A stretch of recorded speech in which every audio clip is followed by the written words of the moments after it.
What's up, everyone? Hope you're having a great day. I'm here with the one and only Samantha. Hello. Samantha is actually the winner at the BC 360 Awards, the LinkedIn Awards that we had recently, and she beat us. You know what? We won. We lost, and it's okay to lose something. There's nothing wrong with that, right? And we want to congratulate you, Samantha. Thank you. And tell us, how was your experience at that event? Oh, I love the event. I love getting people together. I think, I run an online community, and I know the benefit of bringing people offline. They connect all the time in messages, in the forum, via chat, and getting them under the same roof is super exciting, and they solidified the relationship that they've worked so hard to nurture. So seeing everyone is a lot of fun. Absolutely. So yeah, tell us, I see that you spoke on TED Talk? Yeah. Tell us more about that. So basically you're a public speaker. What do you do exactly? So good question. It's such a loaded question these days. I do success coaching and change management consulting. So I work with people and companies who are navigating through change, and speaking has become a huge part of what it is that I've been doing lately, and really intentional. So last year, I don't know if you believe in New Year's resolutions or intentions, but my word for last year rather was pragmatic. And so I was really deliberate in the projects that I took on, in the people that I aligned myself with, and I deliberately went after a lot of speaking gigs. So the year prior, I did the TEDx talk, which was awesome. I did a talk on setting goals that matter. I have my own way of goal setting, which I introduced in my book the year before. So you have a book too? Yeah. Wow, amazing. just drop that in there. Amazing, very good. What's the name of the book? Bossing Up. Bossing Up, I like it. Yeah, so it's all about creating opportunities for success in life and business. So the TEDx talk was very much about that as well. And I've been on stages ever since. It was really it catapulted my speaking career, which was a lot of fun, and I love it. And how did you get into speaking? What were you doing before? I've been in so my background's in marketing. I've been in tech most of those years, for a good portion of 10 years. Nice. And I've always been that kid who preferred presentations over exams. I think I gave my first talk in grade 3. Oh, wow. Grade 3 or grade 4. Okay. So you were not shy to talk in front of people? Not really. And did you like debates and all that stuff? Oh, yeah. I was on the debate club. Oh, I love it. Amazing.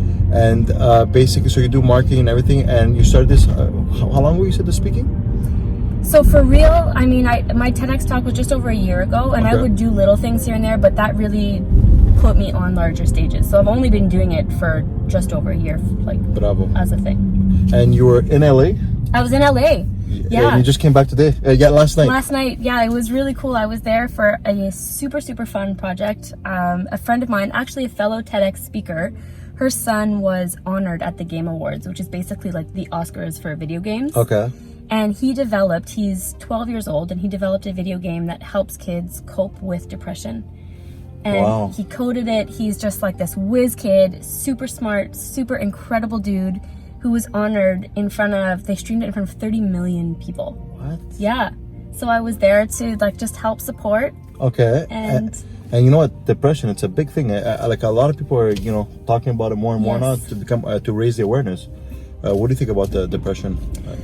I think we definitely need to break the stigma. A lot of people suffer in silence. I lost my uncle to suicide because of depression. I'm so sorry to hear that. Thank you. But it's a big thing, and I think the more that we talk about it, the healthier people will be, the more they'll feel supported, and the more they know that they're not alone. And so I think what Luke developed is incredible. He was flown out by Facebook as part of the Facebook Gaming Initiative. Wow. And the fact that it's becoming a conversation that people are more willing to have, I think, is a really healthy movement. Absolutely. Yeah, because, and people a lot of times on the depressed inside, they don't really want to talk to anybody about it because, they're scared of people's opinions and, what they're going to think about them and all that stuff. So it really, really, it sucks, but it's good what he's doing because he's raising the awareness. It's awesome. Not only that, but he's doing it through means of play, right? Yeah. So sometimes people don't necessarily feel like putting their hands up and saying, I'm ready to talk about this, but playing their way through it is a different form of kind of embracing those feelings, of working through them. And I think that that's incredible. And kudos to him. I was super, super grateful to be there. Absolutely.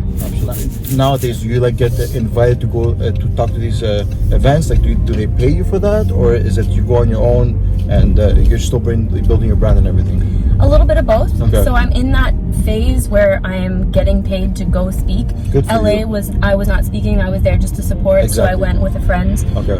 But I am getting paid to go into companies, to go on stage. I'm going to New York in April, Chicago later in 2020. Okay. And but I mean, I had to do a lot of free speaking gigs. Absolutely. To build awareness, right? Exactly. So a lot of people are like, oh wow, you get paid as a speaker, how do I do that? I'm like, you get in front of people for free for the first year of your career, which is also a hot topic because a lot of people don't think that you should be working for free. Yeah, but I mean, you're building out a brand, right? I agree. You gotta show your value at first to people, and why should they choose you over somebody else? Exactly. And actually talk to us. Why should somebody have you as their coach and speaking person as opposed to anybody else? Because I'm sure there's a lot of people in this field, right? There's a lot of people in this field, and it's a good question. When I first started out, I still do, but I had a different business coach at the time, and she asked me that same thing. She's like, the coaching market is so oversaturated. Yeah. What sets you apart? And I mean, fortunately, with a background in marketing, I really understand building a persona and the buyer journey and unique selling propositions. And so these are exercises that I was really used to. So I kind of went inward, did that for me, and realized that one of the things that really sets me apart is this goal setting methodology. So what I realized when I was setting goals myself is that they really lacked emotion. And without the emotion, I lacked the accountability. If I didn't know why I was setting it in the first place, I would easily kind of put it on the side. So talk to us about goal setting.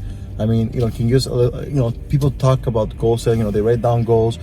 Like, I listen a lot to Grant Cardone. Yeah. And he says you have to write your goals every day, listen, get obsessed with them every single day. What are some tips you can give about that? So I really like the concept of being obsessed with them. I don't think it's enough to just tell yourself, I'm going to become obsessed with it. You need to figure out why. Why is this something worth your brain power, worth your attention span, worth, the heart that you're going to put into it on the days that you don't feel like waking up and working on it.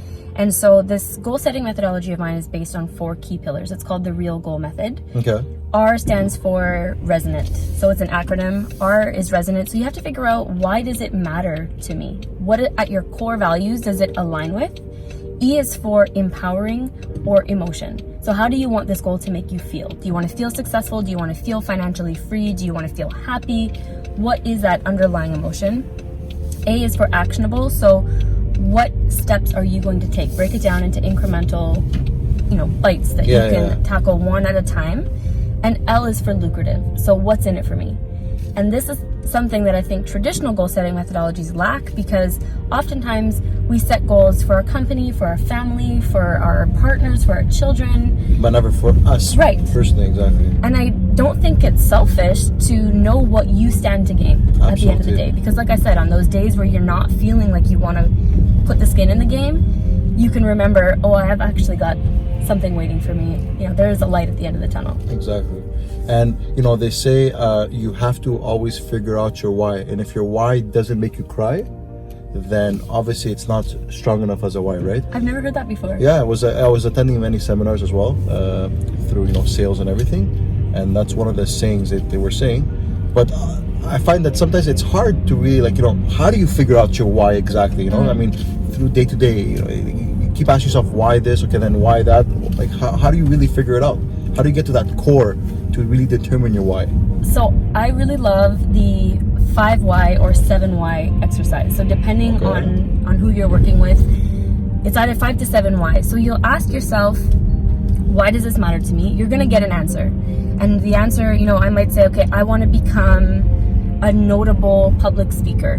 Why is that important? Well, because I believe that when I'm in front of people, I can inspire them to take action. Why is that important to me? Well, because I think that people will spend too much of their life stagnant, settling, coasting, and that's not acceptable. Why is that not acceptable? So you ask yourself 5 to 7 times, and by the time you get to the 5th or 7th, where you really can't answer the question anymore, that's the core. That's really, for me, what under all the layers is what's going to move the needle for me. And it doesn't mean that every answer before wasn't good. It just means that they're part of the bigger picture, but really what's at the core, what's at like the last answer is really what's in the center. Solid.